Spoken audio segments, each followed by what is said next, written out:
तुलसीदास साहिब जी मथुरा वाले जय गुरुदेव के प्रवर्तक, उन्होंने भी ये बात आपके समक्ष रूबरू करते हैं, क्योंकि ये आवश्यक होगी आपको दृढ़ता लाने के लिए, आपको भगवान और इस दास को पहचानने के लिए बहुत सुविधा होगी। अब श्री जय गुरुदेव पंथ के प्रवर्तक मथुरा के श्री तुलसीदास साहिब जी बहुत पुण्यकर्मी प्राणी हैं, और ये शिवदयाल से भी अच्छी आत्मा थे, लेकिन शिवदयाल जी ने अपना भट्ठा बैठाया, शास्त्र गुरु साधना करे से पुण्यकर्मी उसको परम धनी जान के वहां फंस गए। इन अपना भी जीवन नष्ट कर लिया। सन 1971 में, सन 1954 से पहले से ये सत्संग करा तुलसीदास जय गुरुदेव पंथ का प्रवर्तक मथुरा वाला, और सन 1954 से उस समय इसकी बैटरी फुल थी चार्ज पिछले जन्म की। 1971 में इसने भविष्यवाणी करी इस दास के लिए। 7 सितंबर 1971 को इन्होंने कहा कि वो जो तत्वदर्शी संत है वो अब 20 वर्ष का हो चुका है।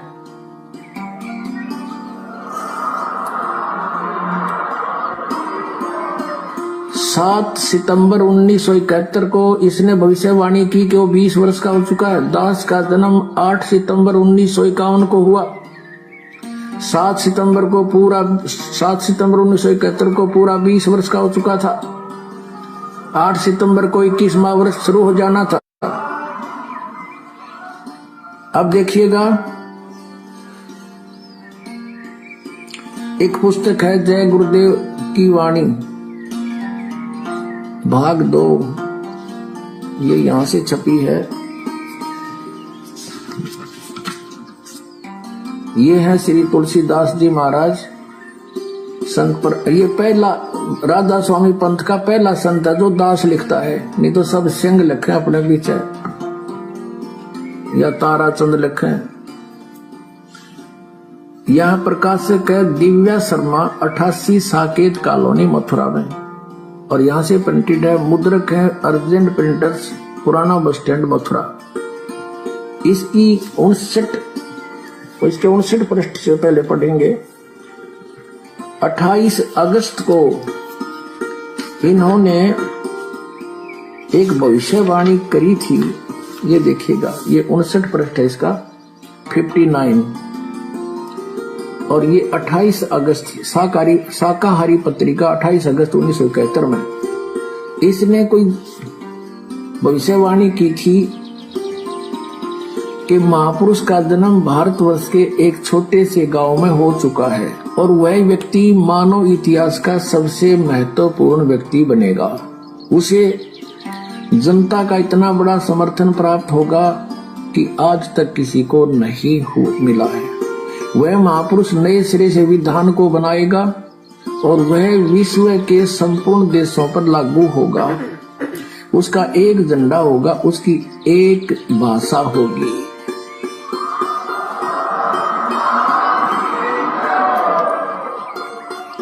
अब ये स्टेटमेंट, ये भविष्यवाणी समझो या सच्चाई, क्योंकि भविष्यवाणी तो है आगे की, इसने तो बता दिया कि हो चुका है। ये 28 अगस्त को इसने ये स्टेटमेंट दी। फिर लोगों ने पूछा जी कौन है, कहाँ है बताओ। तो फिर आगे 7 सितंबर को, यानी इस 50 पृष्ठ पे लिखा है, इसके बाद देखिएगा, इसी पुस्तक के 50 पृष्ठ पे लिखा है, शाकाहारी पत्रिका 7 सितंबर 1971 वाली। इस दिन स्टेटमेंट दी इन्होंने कि क्या दिया, 7 सितंबर 1971 को वो 20 वर्ष का हो चुका है। दास का जन्म 8 सितंबर 1951 को हुआ। 7 को दास पूरा 20 वर्ष का हो गया और 8 को 21वां शुरू हो गया। यहाँ कहा इसने कि वह अवतार जिसकी लोग प्रतीक्षा कर रहे हैं 20 वर्ष का हो चुका है 7 सितंबर 1971 को। यदि उसका पता बता दूं तो लोग पीछे पड़ जाएंगे। अभी ऊपर से आदेश बताने के लिए नहीं हो रहा है। मैं समय का इंतजार कर रहा हूं और सभी महात्माओं ने समय का इंतजार किया है। समय आते ही सबको सब कुछ मालूम हो जाएगा। बोलो सतगुरुदेव।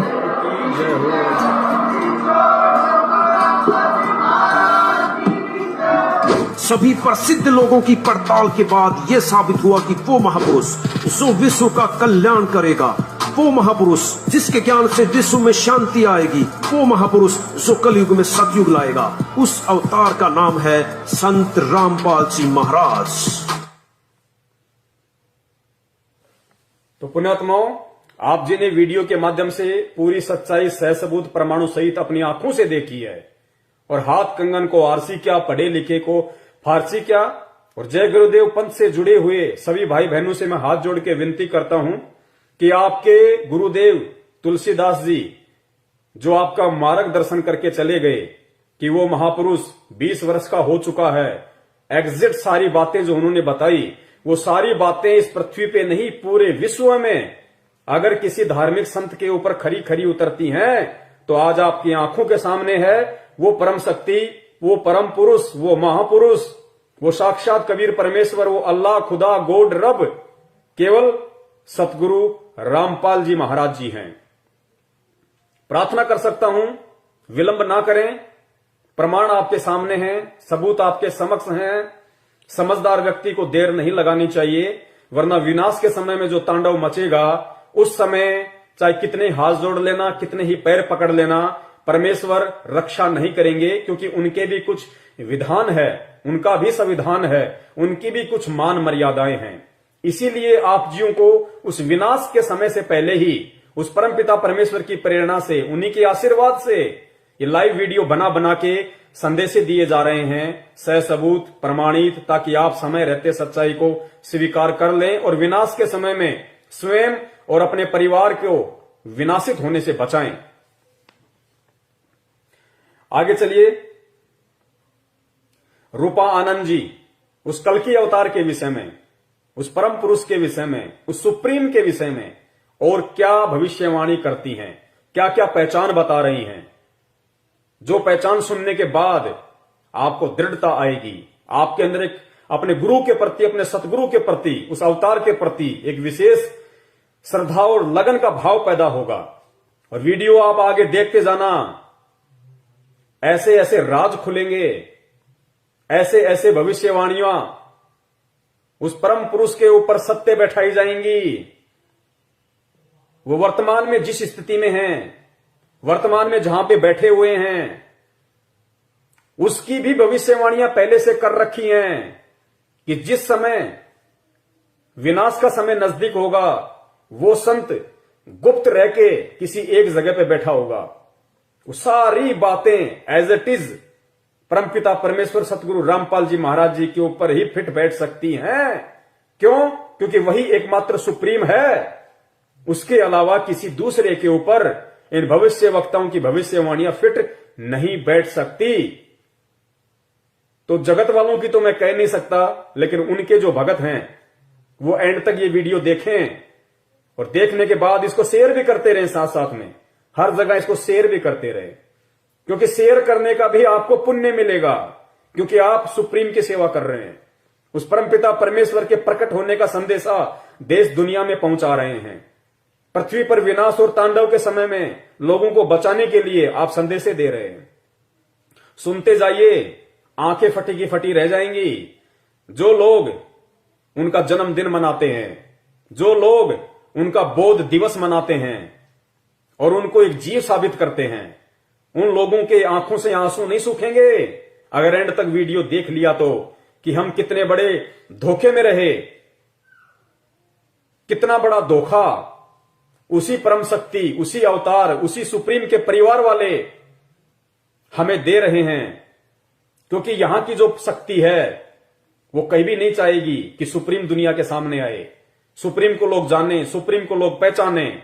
इसके लिए जो शैतान है, जो काल है, वो दुष्ट शक्तियों को भी उसी परम सत्ता के आसपास ही जन्म देता है, ताकि जब वो अवतार समय अनुसार अपना ज्ञान प्रचार करे, वो प्रकट होकर अपने मिशन को आगे बढ़ाए, तो उससे जुड़ी हुई आत्माओं को किस प्रकार तोड़ा जाए, किस प्रकार भ्रमित किया जाए, कैसे उन आत्माओं को विश्वास ना होने दिया जाए कि एकमात्र यही वो परम शक्ति है जिसकी तुम शरण में हो।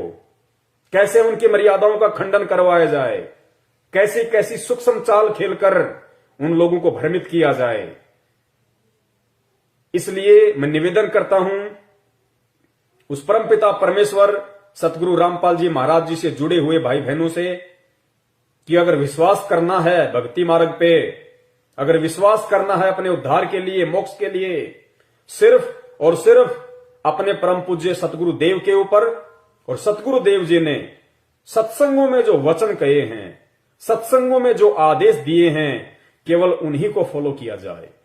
और अगर किसी अपने जैसे व्यक्ति की बात भी माननी पड़े तो बात मानने से पहले यह सुनिश्चित कर लेना, यह नीर खीर का निबेड़ा कर लेना कि अमुक व्यक्ति यदि हमें कोई सलाह या परामर्श दे रहा है भक्ति मार्ग का, क्या वो मेरे परम पूज्य गुरुदेव के ज्ञान से मेल खाता या नहीं खाता है, उनके सत्संगों से मैच करता है या नहीं करता है। अगर करता है तो सहर्ष स्वीकार कीजिए, अगर नहीं करता है तो उस व्यक्ति को तुरंत धुतकार देना चाहिए, उसको अपने से दूर कर देना चाहिए या खुद उससे दूर हो जाना चाहिए, क्योंकि वो काल का एजेंट होगा। वो तुम्हें डुबोएगा, तुम्हें बर्बाद करेगा, तुम्हें कभी भी उस परम सत्ता के संपर्क में नहीं रहने देगा।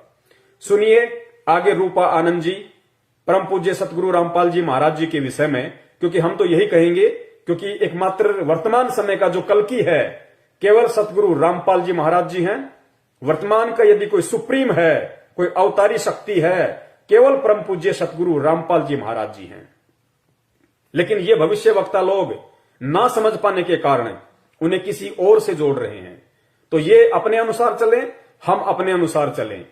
तो हमारे अनुसार और इनकी सोच आधार से परम पूज्य सतगुरु रामपाल जी महाराज जी के विषय में भविष्य वक्ता रूपा आनंद जी और क्या पहचान बता रही हैं कि उस कल्कि की और क्या क्या पहचान होंगी। सुनिए। ये भी देखना कि कैसा ज्ञान दे रहा है वो, किस तरह का ज्ञान दे रहा है, ज्ञान है भी या नहीं, या फिर सिर्फ बोल देने से कि मैं कल्कि हूं क्या वो हो जाएगा कल्कि? नहीं, वो ज्ञान भी देगा, ऐसा ज्ञान देगा ना कि लोग पागल हो जाएंगे। और ऐसे ऐसे खुलासा करेगा ना हमारे इतिहास को लेके कि लोग पागल ही हो जाएंगे कि अरे यार ये तो मैंने कभी सुना ही नहीं था, ये क्या बात है, नई बात। और वो साबित भी करेगा, सिर्फ बोलेगा नहीं, सिर्फ बोलना उसका काम नहीं होगा, साबित भी करेगा, साइंटिफिकली भी प्रूव करेगा, हर तरह से प्रूव करेगा। अंत में जीत उसी की होगी। नास्ट्रेडमस ने भी यही कहा था, वी फॉर विक्ट्री, वी का निशान, वी है ना, वी का निशान। तो ये कोड है। तो रूपा जी कह रही हैं कि वो जो संत होगा, वो जो कल्कि होगा, वो जो सुप्रीम होगा, उसकी दूसरी पहचान ये है कि वो ऐसा ज्ञान देगा, ऐसा ज्ञान देगा कि लोग सोचने पे मजबूर हो जाएंगे। इतिहास को लेके, इतिहास क्या, धार्मिक सदग्रंथ, वेद, कुरान, पुराण, बाइबल, इन सब को लेके वो ज्ञान देगा, वो रहस्य खोलेगा, वो बातें बताएगा कि लोग सुन के हैरान हो जाएंगे कि यार आज से पहले तो हमने कभी ये सुना ही नहीं, किसी ने बताया ही नहीं।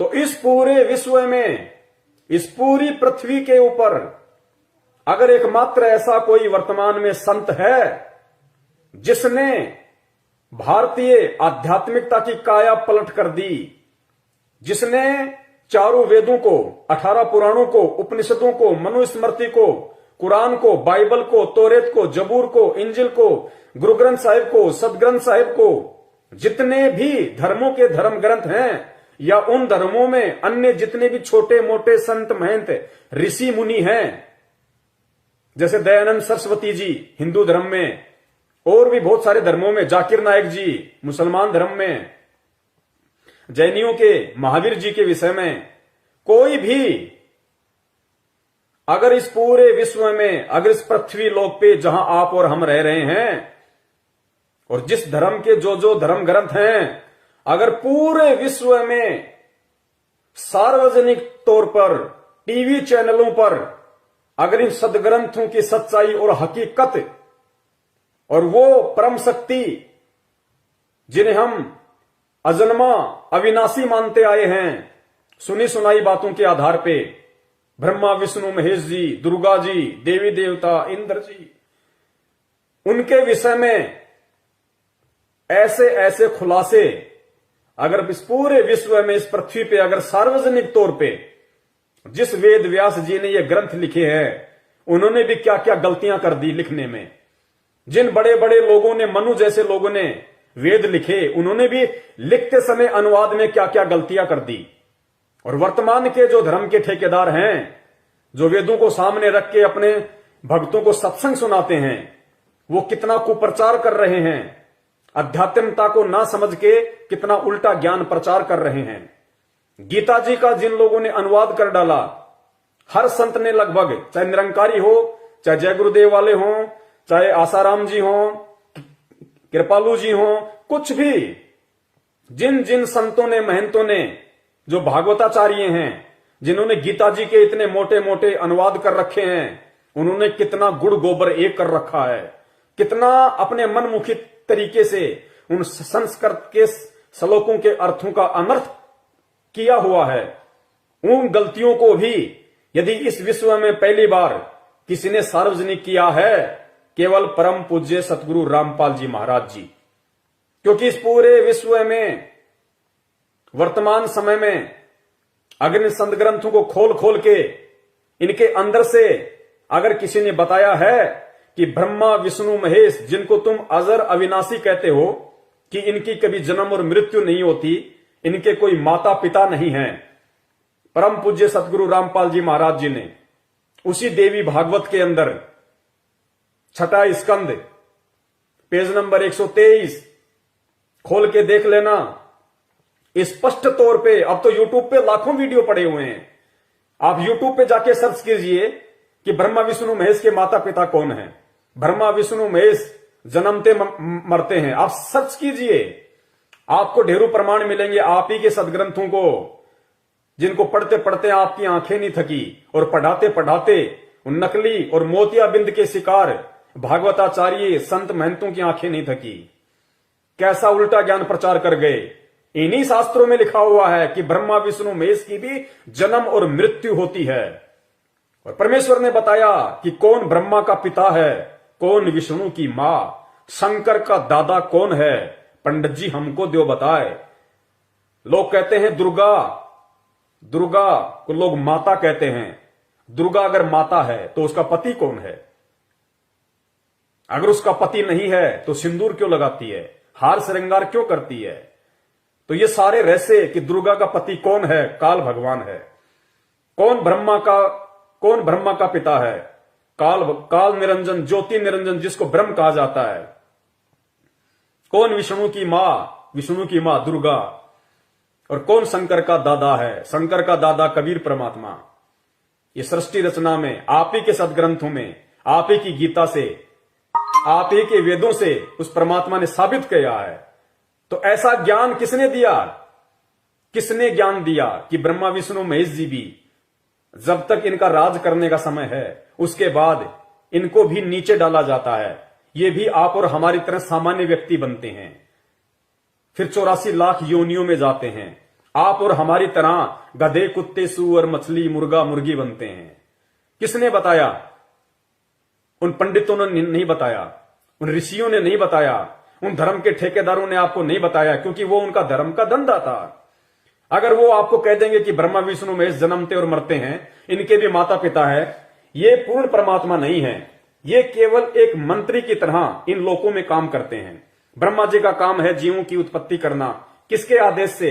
दुर्गा और काल के आदेश से। दुर्गा और काल किसके आदेश से चलते हैं? उस परमपिता परमेश्वर कबीर साहिब जी के आदेश से, जो सतलोक में रहता है, सचखंड में रहता है। अगर ये लोग ये बातें बता देते, कहीं से इनको मालूम भी पड़ जाता थोड़ा बहुत, तो फिर दुनिया इनसे पूछती, इनसे सवाल करती कि भाई अगर ब्रह्मा विष्णु महेश भी भगवान नहीं है, अगर इनकी भी जन्म और मृत्यु होती है, तो फिर भगवान है कौन? तो फिर इनको भगवान का नहीं पता। ये क्या बताते लोगों को? इनका धंधा ठप हो जाता, इनका पेट, इनकी रोजी रोटी जो इन धर्म शास्त्रों के ऊपर टिकी हुई है, टिकी हुई थी, इनका धंधा चौपट हो जाता। ये और इनके बच्चे भूखे मरने की नौबत पे आ जाते। इसलिए इन्होंने सच्चाई समाज को नहीं बताई। तो ये खुलासे किसने किए? किसने खुलासा किया कि जिस इंद्र भगवान को बहुत बड़ी परम शक्ति मानी जाती है, जिसको स्वर्गलोक का राजा माना जाता है, जब वो अपना राज कार्य पूरा कर लेता है इंद्र, उसके बाद में सीधा वो पृथ्वीलोक पे आके गधे की योनि प्राप्त करता है, गधे की, जिसके ऊपर कुम्हार 2.5 मन का बोरा रख के सारा दिन ईंटें ढोता है। कौन बनता है? इंद्र देवता। किसने खुलासे किए? किसने बताया? किसने बताया वेदों को खोल के? किसने प्रमाणित किया कि पूर्ण परमात्मा जिसने सारी सृष्टि रची है, ब्रह्मा विष्णु महेश भी जिसके ही पुत्र हैं, उसी की आत्मा है। दुर्गा भी उसी की आत्मा, उसी की बेटी है। दुर्गा से ऊपर जो ब्रह्म है, जो काल भगवान है, जो गुप्त रहता है, किसी के सामने नहीं आता, जो प्रतिदिन 1 लाख आत्माओं का भोजन करता है। हम मरते हैं, हमारे पूर्वज मर गए, कहां जा रहे हैं? लिख दिया जाता है स्वर्गलोक, स्वर्गलोक, स्वर्गलोक। जाते हैं सीधा तपतशिला के ऊपर, भून भून के खाता है। किसने रहस्य उजागर किया? तो ऐसा ज्ञान रूपा आनंद जी की भविष्यवाणी के अनुसार ये रहस्य किसने खोला? किसने कहा कि जो व्यक्ति श्राद्ध निकालेगा, जो व्यक्ति तर्पण करेगा, जो व्यक्ति बरसोदी पितृ पूजा, 13वां 12वां ये सारे पाखंड जो क्रियाएं करेगा, क्योंकि हमें बताई किसने? उन्हीं धर्म के ठेकेदारों ने, जो इन धर्म के ठेकेदार बने हुए थे, इन वेदों के ज्ञाता बने हुए थे, जिन्हें वेदों का भी नहीं पता था। उन लोगों ने पूरे समाज को भ्रमित किया, पूरे देश को उन्होंने भ्रमित किया। आज उस भ्रमणा से बाहर कौन निकाल रहा है? कौन हमारे को सत्य भक्ति दे रहा है? कौन हमारे को इस 84 लाख योनियों से मुक्त होने का रहस्य बता रहा है? कौन हमारे को वो सत्संग, वो आरती, वो मंत्र दे रहा है, जिनके प्रभाव से हम यहां भी सुखी हो सकते हैं, यहां भी हम सुख प्राप्त कर सकते हैं, और शरीर त्यागने के बाद हम इस 84 लाख इस जन्म मरण के रोग से, जिस रोग से ब्रह्मा विष्णु महेश भी नहीं बच सकते, उस रोग से हमें केवल यही परमपिता परमेश्वर संत रामपाल जी महाराज और इनके द्वारा जो भक्ति मंत्र, जो साधना दी गई है, एकमात्र यही वो हथियार है जो इस काल के जाल को काट सकता है, इस आत्मा का उद्धार, आत्म कल्याण कर सकता है। किसने खोले ये रहस्य? ऐसा ज्ञान किसने दिया? जिसने भी सुना उसकी नसें फट गई कि यार आज से पहले तो हमें ये किसी ने बताया ही नहीं, आज से पहले तो हमने किसी संत महंत बाबा से सुना ही नहीं। हम जिसके भी सत्संग सुनने गए, सामने बैठा, पद्मासन लगाया, माइक हाथ में लिया, रटा रटाया राग, आधा घंटा 1 घंटा आलापा, भक्तों में प्रसाद बांटा, अपने घर पे आ गए। किसने ये ज्ञान दिया कि मंदिर में भगवान नहीं है, मस्जिद में भगवान नहीं है, गुरुद्वारे में भगवान नहीं है? किसने ज्ञान दिया कि मूर्ति में परमात्मा नहीं है? पत्थर की मूर्ति ना सुन सकती, ना देख सकती, ना खा सकती, और तुम चेतन होके, हे प्राणी तू चेतन, तू देख सकता है, तू सुन सकता है, तू खा सकता है, तू महसूस कर सकता है, और वो पत्थर की मूर्ति जो ना सुन सकती है, ना देख सकती है, ना खा सकती है, ना बोल सकती है, तू चेतन होके जड़ के आगे माथा नहीं हो रहा है? तू चेतन होके जड़ के पैरों पे पानी डाल के चरणामृत समझ के पी रहा है। तेरे से बड़ा दुर्बुद्धि इंसान कौन होगा? तुझे भगवान ने क्यों मानुष तन दिया? क्यों 84 लाख योनियों से भिन्न तेरे को ये शरीर दिया परमात्मा ने? केवल अपनी पहचान करवाने के लिए। क्यों तुझे परमात्मा ने शिक्षा दी? इस वर्तमान समय में तुझे पैदा करके परमेश्वर ने तुझे अक्षर ज्ञान क्यों कराया? तुझे शिक्षा क्यों दी? ताकि तू अपने धर्म के इन धर्म ग्रंथों को पढ़ सके, समझ सके, किसी तत्वदर्शी संत की पहचान कर सके, जान सके उसके विषय में, और अपना आत्म कल्याण करवा सके। इसलिए परमात्मा ने तुझे सुंदर मानव दे दी है, तुझे ये बुद्धि बख्शी है उस परमपिता परमेश्वर ने, और तू ये सारी चीजें प्राप्त करके भी एक जड़ के ऊपर, एक पत्थर के ऊपर आश्रित होके बैठा है। तेरा आत्म कल्याण कैसे होगा? तो इस पूरे विश्व में सभी धर्मों के धर्म ग्रंथों को खोल खोल के ये गूढ़ रहस्य जो सतयुग से लेके आज तक किसी ने नहीं बताया, किसने बताया, किसने समझाया? केवल इस कल्कि ने, केवल इस सुप्रीम ने, परम पूज्य सतगुरु रामपाल जी महाराज जी ने।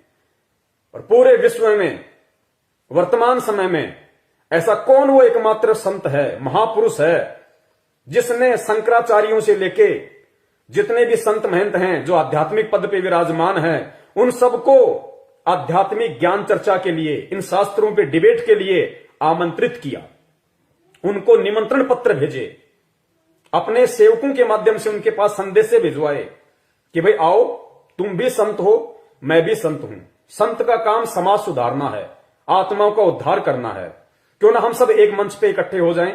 तरह तरह के वचन, तरह तरह की विचारधाराएं समाज में जा रही हैं, दुनिया भ्रमित हो रही है। किस संत को अच्छा माने, किसके ज्ञान को अच्छा माने, क्या सही है क्या गलत है, लोग भ्रमित हो रहे हैं। तो एक मंच पे आओ। और गुरुदेव ने कहा कि भाई यदि तुम्हारा ज्ञान सत्य होगा और यदि तुम शास्त्रों में जो बातें तुम बोलते हो कि ब्रह्मा विष्णु महेश कभी जन्मते नहीं, मरते नहीं, इनके कोई माता पिता नहीं, ये तो अजरो अमर हैं, इस बात का यदि इन शास्त्रों में यदि कोई प्रमाण दिखा दोगे तो मैं तुम्हारी बात को मानूंगा और मैं भी तुम्हारा शिष्य बन के तुम्हारी भक्ति करूंगा। और अगर प्रमाण नहीं है और यदि मैं प्रमाण दिखा दूं तो तुम्हारे को मानना पड़ेगा। कोई नहीं आया, कोई भी नहीं आया। डंके की चोट पे परमात्मा ने साधना टीवी चैनल के माध्यम से, अन्य टीवी चैनलों के माध्यम से पूरे हिंदुस्तान के आध्यात्मिक जगत के इन संतों को, महंतों को और यहां तक कि मुस्लिम धर्म के जाकिर नायक जी को खुले तौर पे उस परमपिता परमेश्वर सतगुरु रामपाल जी महाराज जी ने आमंत्रित किया, निमंत्रण पत्र भेजा। आज तक किसी माई के लाल की हिम्मत नहीं हुई कि हम परम पूज्य सतगुरु रामपाल जी महाराज जी से जाके इन आध्यात्मिक क्षेत्र में, इन सदग्रंथों के ऊपर, इन धर्मशास्त्रों के ऊपर डिबेट कर सके। क्यों?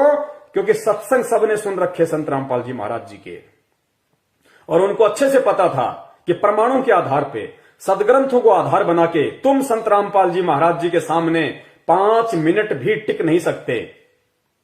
और जनता शिक्षित है। अब पहले वाली जनता नहीं है कि लोग पागल हैं, लोग मूर्ख हैं, जो ज्यादा संस्कृत बोल देगा तो लोग तालियां पीट देंगे। नहीं, लोग शिक्षित है, सबके पास एंड्रॉयड मोबाइल हैं। गीता जी का कौन सा अध्याय, कौन सा श्लोक, यजुर्वेद, अथर्ववेद, सामवेद, ऋग्वेद का कौन सा अध्याय, कौन सा श्लोक, कौन सा सूक्त, कौन सा मंडल क्या बोलता है, हिंदी में अनुवाद है, संस्कृत में अनुवाद है, अंग्रेजी में अनुवाद है, हर भाषा में ट्रांसलेट है। तुरंत खोल के देख लेंगे कि शंकराचार्य जी इस श्लोक का क्या अनुवाद कर रहे हैं और रियल में इसका क्या अनुवाद है। इसलिए ये परमेश्वर ने आप और हमारे को शिक्षा दी ताकि हम भ्रमित ना हो, किसी के बहकाव में ना आए। मानव जन्म हमें मिला है, हमें इसकी सार्थकता का पता चले, हमें इसकी महत्वता का हमें मालूम पड़े कि समय हाथ से निकलता जा रहा है।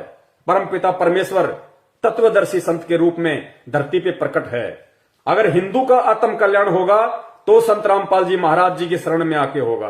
अगर मुसलमान का आत्म कल्याण होगा तो संत रामपाल जी महाराज जी की शरण में आके होगा। अगर जैनी और सिख धर्म या ईसाई धर्म के किसी व्यक्ति का, किसी बहन भाई का आत्म कल्याण होगा या हो सकता है, केवल परम पूज्य सतगुरु रामपाल जी महाराज जी की भक्ति साधना को अपना कर ही हो सकता है। अन्य कोई भी मंदिर, मस्जिद, गुरुद्वारा, पीर, फकीर, मजार ये तुम्हारा आत्म कल्याण नहीं कर सकते। तुम्हें अंत में गधे, कुत्ते और सूअर की योनि में ले जाके छोड़ेंगे। इस बात को गांठ बांध लेना और वीडियो ध्यान से सुनते जाना। तो रूपानंद ने कहा कि वो संत है ना, ऐसी बातें बताएगा, ऐसा ज्ञान देगा कि लोग सोचने पे मजबूर हो जाएंगे। तो जो लोग उस अवतारी महापुरुष संत रामपाल जी महाराज जी के संपर्क में आ चुके हैं, जो लोग उनके सत्संग सुनते हैं, उनका सिर चकरा गया सत्संग सुनते ही कि हे भगवान कहां छुपे बैठे थे, हे परवरदिगार, हे परमपिता परमेश्वर, असंख्य युगों से हम आपके तलाश में ढूंढते ढूंढते मर गए मालिक, आपने कैसे हमारा हाथ पकड़ लिया। ये ज्ञान आज से पहले कहां छुपा था। हम रोज गीता पढ़ते थे, रोज हम गीता का पाठ करते थे, बहुत सारे संतों की शरण में गए, उनके सत्संग सुने, उन्होंने तो कभी ये बातें जो लिखी हुई है, जो आज हमारी आंखों के सामने, आज हमारी समझ में आ रही है, उन्होंने ना कभी ढंग से पढ़ाया, ना उन्होंने कभी बताया, ना उनको मालूम। हे परमात्मा, हमारे अहोभाग्य। तो ऐसा ज्ञान रूपा आनंद जी अगर इस पृथ्वी पे किसी ने दिया है, इंटरनेट पे सर्च करके देख लेना, संत आसाराम जी के सत्संग करके देख लेना, श्री कृष्ण से ऊपर उनकी बुद्धि नहीं है। निरंकारियों के सत्संग सुन के देख लेना, वो तो भगवान को मानते ही निराकार हैं। अन्य किसी धर्म ग्रंथों वालों के सत्संग सुन के देख लेना, कचरा मिलेगा, कचरा। धर्म के नाम पे, सच्चाई के नाम पे सिर्फ कचरा। सारे के सारे मूर्ति पूजक, उल्टा ज्ञान उनके पास में कुछ नहीं। तो सर किसने चकराया? संत रामपाल जी महाराज जी ने ज्ञान देके और भगत का सर चकरा दिया कि परमात्मा अहोभाग्य, आज से पहले ना सुना ना देखा। सब लोग यही रट्टा रट रहे थे, ब्रह्मा विष्णु महेश से ऊपर कोई नहीं, उनसे ऊपर कोई नहीं। अरे उनसे ऊपर तो बहुत हैं, उनसे ऊपर तो उनकी माता दुर्गा है। दुर्गा से ऊपर दुर्गा का पति काल भगवान है, ज्योति निरंजन, जिसको ब्रह्म बोलते हैं, जो 10वें द्वार पे बैठा रहता है। उससे ऊपर अक्षर पुरुष है। गीता जी अध्याय नंबर 15 श्लोक नंबर 17, 2 इमो पुरुष च लोक उत्तम पुरुष तू अन्य परमात्मा इति उधारते। इन सदग्रंथों के श्लोकों का, इन शास्त्रों का ये गुप्त भेद, गुप्त रहस्य किसने बताया इस पृथ्वी पे? केवल परम पूज्य सतगुरु रामपाल जी महाराज जी ने। अब आप एक बात बताइए, कल्कि कह रहे हैं कि जो कल्कि कलयुग के एंड में आना है, अरे वो तो ये खुद कहते हैं कि सफेद घोड़े पे आएगा, हाथ में उसके तलवार होगी। अरे जिसके हाथ में तलवार होगी उसके ज्ञान का क्या लेना देना उसको? वो तो लोगों का सत्यानाश करेगा कल्कि। तो वो तो जो अधर्मी आत्मा होंगी उनको कोई सत्संग सुना सुना के थोड़े ना कोई बदलेगा। सत्संग तो उनके आसपास ही नहीं है। सत्संग तो श्री रामचंद्र जी के आसपास नहीं था, श्री कृष्ण चंद्र जी के आसपास नहीं था। सत्संग वर्तमान के शंकराचार्यों के आसपास नहीं है। वो तो हाथ में 6 फुट की तलवार लेके आएगा भैया, 6 फरस की। वो तो गाजर मूली की तरह काटेगा। उसका काम ही केवल यही होगा, इसीलिए आएगा वो ज्ञान देने नहीं आएगा, वो सत्संग सुनाने नहीं आएगा। अरे जो विष्णु जी के लोक से आएगा, जिसकी बुद्धि विष्णु जी से ऊपर नहीं है, जो सतयुग में भगवान विष्णु का पुजारी था, वो विष्णु से ऊपर किसको मानेगा? और उसकी शरण में आके तुम कौन सा अपना आत्म कल्याण करवा लोगे? जो हाथ में तलवार लेके आएगा वो तो काट के ही कल्याण कर सकता है। तो मानव शरीर से काट दिया तो अगला जन्म गधे का तैयार है, सूअर का तैयार है, फिर तेरे को कसाई काटेगा। तो आत्मा का उद्धार केवल परम संत की शरण में आने से होगा। तो इन भविष्य वक्ताओं की भविष्यवाणियां क्या कहती हैं, ये खुद क्या बोलते हैं? अब इन भविष्य वक्ताओं की जो बुद्धि है, जो दृष्टि है, वो टिकी है विष्णु अवतार कल्कि के ऊपर, और बातें कर रहे हैं ज्ञान की कि ऐसा ज्ञान देगा, ऐसी ऐसी बातें बताएगा। अरे कल्कि और ये ज्ञान 36 का आंकड़ा है ज्ञान का, और कल्कि भगवान का ज्ञान उनके आसपास भी नहीं होगा भैया। तो इनकी बुद्धि भ्रष्ट है, इन भविष्य वक्ताओं की। इनको खुद नहीं पता कि है क्या। ये तरह तरह के लोगों की भविष्यवाणियां सुन के अपने वीडियो बना बना के यूट्यूब पे डाल रहे हैं, देश दुनिया को भ्रमित कर रहे हैं। तो सच्चा रहनुमा, वो सच्चा परमात्मा, वो सत्य कल्कि अवतार वर्तमान का, कलयुग का अवतार केवल परम पूज्य सतगुरु रामपाल जी महाराज जी हैं, जो इनकी प्रत्येक पहचान के ऊपर सोने की तरह खरे उतर रहे हैं। ये आप जी खुद नोट करते जाना, खुद अपनी आंखों से देखते जाना, विचार करते जाना। मेरा मकसद किसी की बुराई या निंदा करना नहीं है, और ना मैं किसी की बुराई निंदा कर रहा हूं, ना मैं किसी की कर सकता। लेकिन परमेश्वर की वाणी है, मालिक की एक वाणी है कि साचा शब्द कबीर का प्रकट किया जगमाही, और जैसे को तैसा कहे सो तो निंदा नहीं। सत्य को सत्य कहना निंदा नहीं होती, लोगों का जीवन सत्यानाश होने से बचाना है।